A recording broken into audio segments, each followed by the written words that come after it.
मेरी प्रेमिका और मैं 7 अद्भुत महीनों के लिए एक साथ रहे हैं।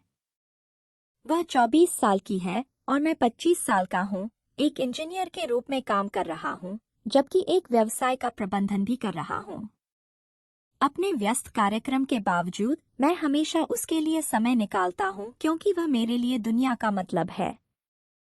वह अविश्वसनीय रूप से प्यारी है और वह है जिसे मैं अपनी ड्रीम गर्ल मानता हूँ। हाल ही में, हालांकि, चीजें थोड़ी चुनौतीपूर्ण रही हैं।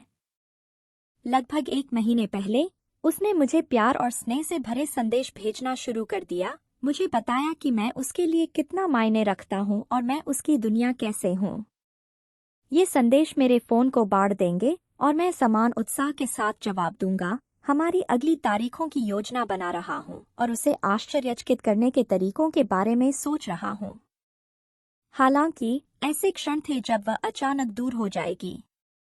एक दिन वह मुझ पर स्नेह बरसा रही होगी और अगले, जब हम एक साथ होते थे तो वह मेरे संदेशों को अनदेखा कर देती थी या ठंडा व्यवहार करती थी। इसने मुझे भ्रमित कर दिया और थोड़ा आहत किया, यह सोचकर कि क्या मैंने कुछ गलत किया है या यदि अंतर्निहित मुद्दे थे जिन्हें हमें संबोधित करने की आवश्यकता थी। मेरे भ्रम के बावजूद मैंने उसके दृष्टिकोण को समझने की पूरी कोशिश की। मुझे पता था कि वह हमारे साथ बिताए समय की सराहना करती है, चाहे वह देर रात तक फिल्में देख रही हो या बस वीडियो कॉल पर घंटों बात कर रही हो। मैंने उसके शौक में शामिल होने का भी प्रयास किया, उसके साथ खाना बनाना सीखना और उन खेलों की खोज करना जिनका हम एक साथ आनंद ले सकें। जितना मैंने काम और हमारे रिश्ते को संतुलित करने की कोशिश की, घर्षण के क्षण थे। एक विशेष घटना सामने आती है। मेरे पास एक व्यस्त दिन था और उससे कहा कि हम एक साथ समय बिताने से पहले मुझे कुछ मिनट दें।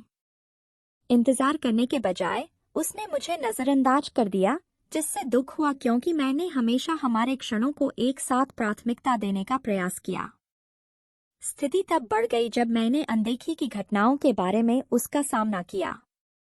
उसकी प्रतिक्रिया खारिज कर दी गई थी, लगभग जैसे कि मेरे संदेश जवाब देने लायक नहीं थे।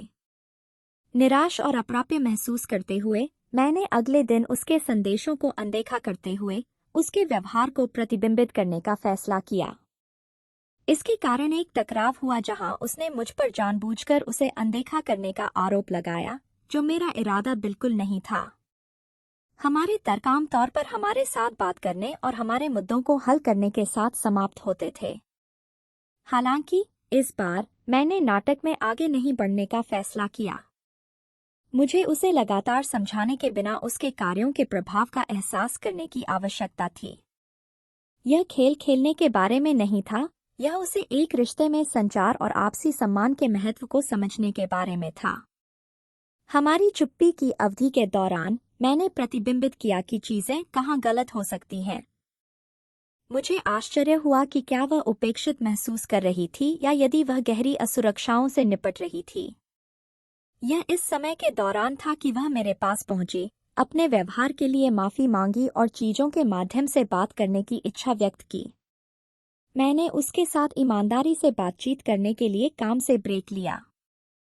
उसने टिकटॉक पर रुझानों को देखने के बारे में खोला, जिसने ध्यान आकर्षित करने या दूसरे व्यक्ति की भावनाओं का परीक्षण करने के तरीके के रूप में रिश्तों में नाटक बनाने को बढ़ावा दिया।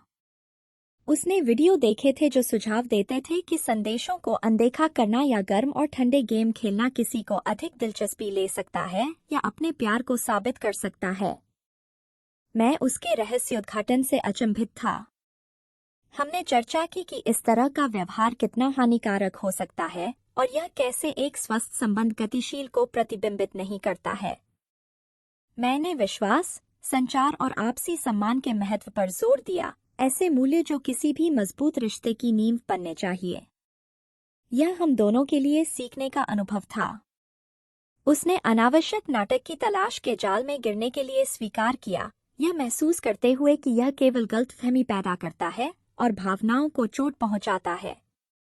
मैंने स्वीकार किया कि मैं स्थिति को बेहतर तरीके से संभाल सकता था, शायद निष्क्रियाक्रामक प्रतिक्रियाओं का सहारा लेने के बजाय मेरी चिंताओं को अधिक सीधे संबोधित करके। आगे बढ़ते हुए हम एक दूसरे के साथ अधिक खुले और ईमानदार होने के लिए सहमत हुए। हमने अनुमान लगाने वाले खेल खेलने या रिश्ते की सलाह के लिए सोशल मीडिया के रुझानों पर भरोसा करने के बजाय अपनी भावनाओं को संवाद करने का वादा किया।